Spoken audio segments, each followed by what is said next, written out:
Hello दोस्तों, कैसे हैं सब। मैं हिमांशु स्वागत करता हूं आप सबका आपके अपने चैनल कॉमिक वर्ल्ड पर। तो चलिए दोस्तों शुरू करते हैं। राज कॉमिक्स में amazing friends of Nagraj series की अगली कॉमिक्स शूल धारणी सोडांगी फैरो।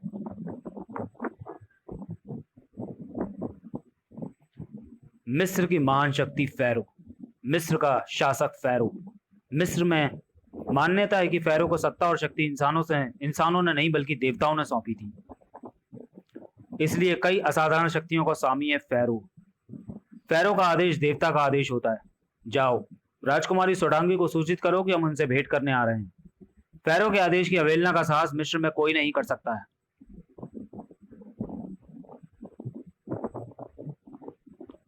यह साहस सोडांगी करने जा रही थी। माँ, जब मुझे इनकार ही करना है तो फैरो से मिली हुई क्यों?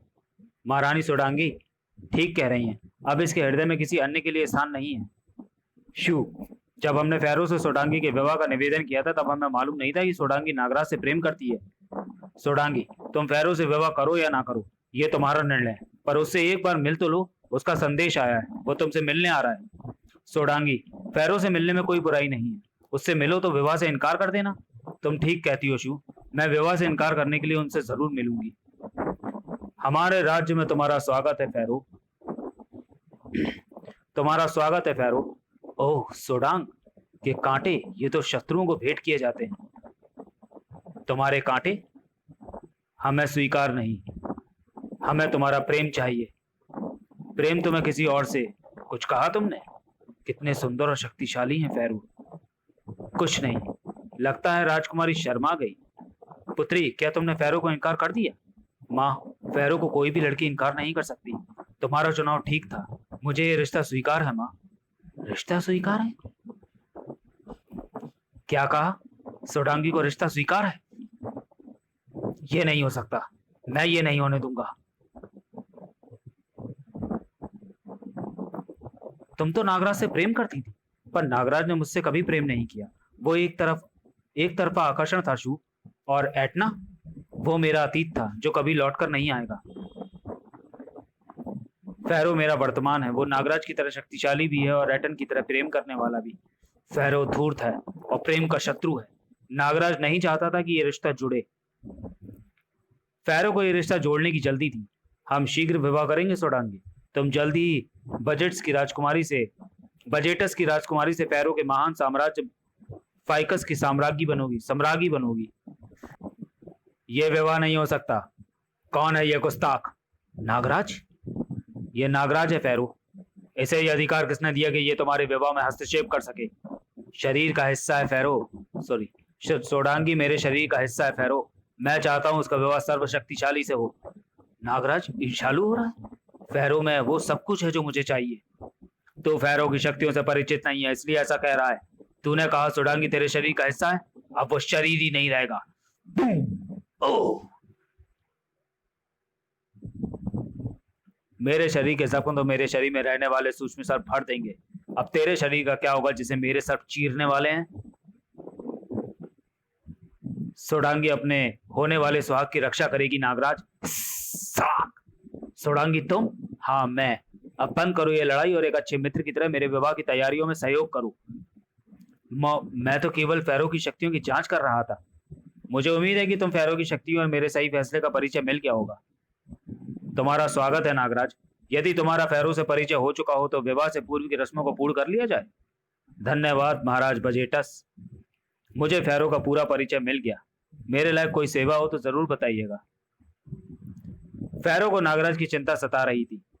नागराज मेरे विवाह में बाधा बनकर आया है। मुझे इस बाधा को दूर करना होगा। और नागराज को सोडांगी की चिंता थी। इतना बड़ा फैसला लेने से पहले सोडांगी ने मुझसे पूछा भी नहीं। इन सबसे बेखबर सोडांगी विवाह के सपने बुन रही थी। आखिर मेरे सपनों का राजकुमार मुझे मिल ही गया। विवाह का बंधन अमर रहे इसलिए मिस्र में विवाह से पूर्व संपन्न की जाती है प्रेम के देवता बीनासिस की पूजा। मंदिर में प्रेम के देवता बीनासिस होंगे, तभी तो अमर करेंगे इस बंधन को। ओह, देवता अपने स्थान पर नहीं है।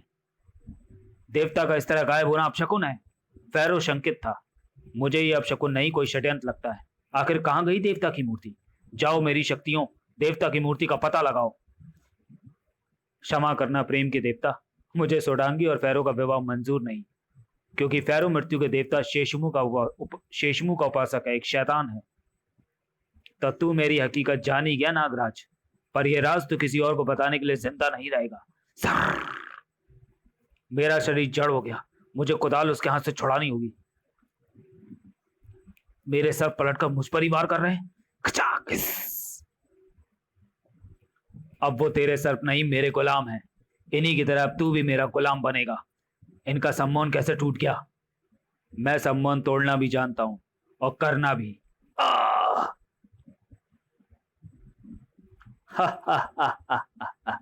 नागराज, मुझे इस काल की कोई भी शक्ति नहीं मार सकती, लेकिन मेरे इशारे पर इस काल की हर चीज तुझे मारेगी। कर, कर,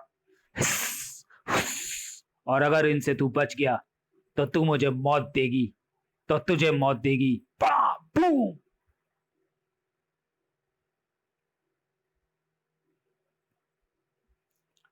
सोडांगी, फैरो की जान खतरे में है। नागराज उस पर मौत बनकर टूट रहा है। सॉरी। महासर्प, नागराज को सिर्फ बजेटस के खजाने का रक्षक महासर्प एपोफिस ही रोक सकता है। महासर्प एपोफिस को केवल बजेटस की महारानी सोडांगी ही जगा सकती थी। जागो एपोफिस, जागो। आज सोडांगी के मंगेतर के प्राण संकट में हैं। सोडांगी की पुकार पर जाग रहा था एपोफिस। अपनी इच्छा व्यक्त करो राजकुमारी सोडांगी। फैरो के दुश्मन नागराज को उसकी शक्तियों के साथ निकल जाओ एपोफिस। सोडांगी ने अपनी इच्छा व्यक्त की। महासर्प एपोफिस, निकल जाओ फैरो के दुश्मन नागराज को। सोडांगी, ये जानते हुए भी तुम एपोफिस को यह आदेश दे रही हो कि ये जिसको एक बार निकल जाए तो फिर उसके उधर से कभी बाहर नहीं आता, जब तक सोडांगी ना चाहे, और सोडांगी ऐसा कभी नहीं चाहेगी। मैंने अपने मार्ग की सबसे बड़ी बाधा को दूर कर दिया और अब महासर्प एपोफिस भी मेरा गुलाम है। सोडांगी के इस हरकत से खुश नहीं थी शू। नागराज तुम्हारा मित्र था सोडांगी, उसने फैरो के साथ शत्रुतापूर्ण व्यवहार किया था, तुम उसे समझा सकती थी। एपोफिस को ऐसा आदेश देने की क्या आवश्यकता थी? अगर मैं एपोफिस को आदेश न देती तो नागराज मुझे सुहागन बनने से पहले ही विधवा बना देता। यह भूकंप कैसा? धड़ धड़ धड़। मैं पता लगाती हूँ। शू ने जो दृश्य देखा उस पर उसे यकीन नहीं हो पा रहा था। एपोफिस तो बजेट वंश का रक्षक है, ये उत्पात क्यों मचा रहा है? भाग! इसका एक ही अर्थ है, ये नागराज को हजम नहीं कर पा रहा। शू का अनुमान ठीक ही था, नागराज को हजम करने वाला उधर एपोफिस के पास भी नहीं था। लगता है एपोफिस फैरो के सम्मान में है। एपोफिस के पेट में सर्पों की संख्या को और बढ़ाता हूँ और उसके सम्मान को भी तोड़ता हूँ। एपोफिस की जागरूकता बढ़ती जा रही थी, उग्रता बढ़ती जा रही थी। समस्या के समाधान के लिए राजा बजेटस को आना ही पड़ा। सोडांगी, एपोफिस को आदेश दो कि वो नागराज को उगल दे, नहीं तो बजट में प्रलय आ जाएगी। अपने राज्य को संकट से उबारने के लिए सोडांगी को आदेश देना ही पड़ा। एपोफिस, नागराज को उगल दो। एपोफिस मेरा आदेश नहीं मान रहा, लगता है उसकी पीड़ा मेरे सम्मान पर हावी हो चुकी है। एपोफिस को सोडांगी के इस आदेश की ही प्रतीक्षा थी।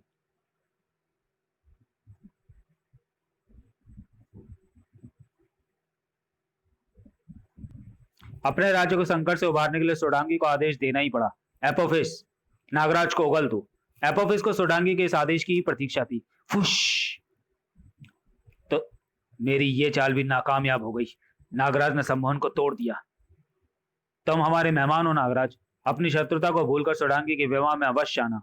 क्षमा करें महाराज, बजेटस में सोडांगी के विवाह में मैं शामिल नहीं हो सकूंगा, क्योंकि ये विवाह मैं होने ही नहीं दूंगा। नागराज, तू हमारे विवाह में इसलिए शामिल नहीं हो सकेगा क्योंकि मुर्दे किसी के विवाह में शामिल हो ही नहीं सकते।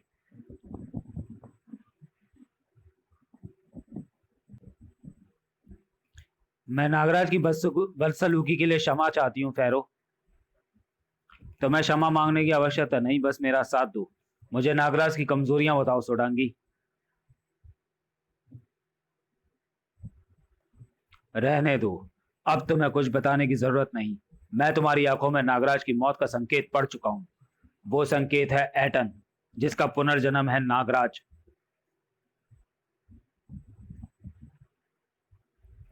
हाँ, नागराज का अतीत है एटन, जिसे केवल तुम ही जगा सकती हो। उन दोनों के प्राण एक ही हैं। एटन के जागते ही नागराज हमेशा के लिए सो जाएगा। बोलो सोडांगी, तुम मेरे प्राण बचाने के लिए एटन को जगाओगी? हाँ, मैं एटन को जगाऊंगी। नागराज, सोडांगी को रोको, वो एटन को जगाने जा रही है। कौन एटन? एटन कौन है ये मैं तुम्हें नहीं बता सकती, बस इतना जान लो, अगर एटन जाग गया तो तुम सो जाओगे, वो भी हमेशा के लिए। शू। सोडांगी एटन को जगाने उस रहस्यमयी गुफा तक पहुंच चुकी थी। तुम यहीं रुको भैरो, तुम इससे आगे नहीं जा सकते। इससे आगे मैं जाना भी नहीं चाहता, घर, क्योंकि मुझे यहीं से देखना है नागराज की मौत का तमाशा। रुको सोडांगी, अब ये तिलिस्मी दरवाजा तेरी मौत के बाद ही खुलेगा नागराज। भाग! सोडांगी जब इस दरवाजे के बाहर आएगी तो तेरी लाश देखेगी शैतान। रेत बनकर चट्टान में समा गया फैरो का शरीर।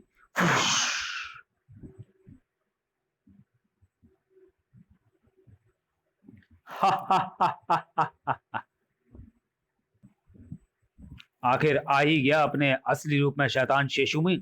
मौत से पहले तुम्हें मृत्यु के देवता शेषुमु के दर्शन कराना जरूरी था नागराज। मृत्यु और रक्त का देवता शेषुमु जब भी जागता है तो उसे मृत्यु और रक्त की जरूरत पड़ती है। मृत्यु तेरी होगी, और सोडांगी से विवाह करने के लिए रक्त तो मैं पूरे बजट वंश का बहा सकता हूं। साय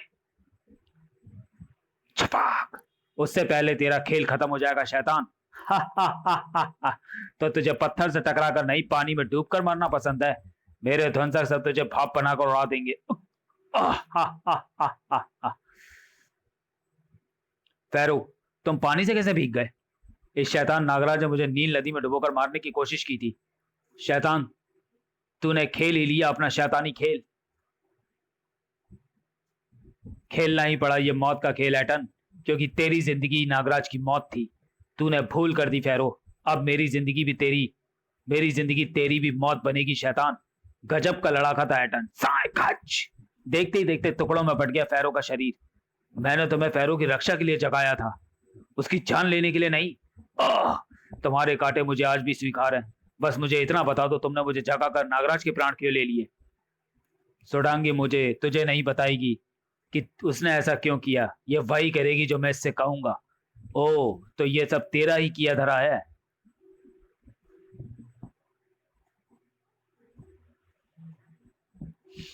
एटन तुझे जिंदा नहीं छोड़ेगा शैतान।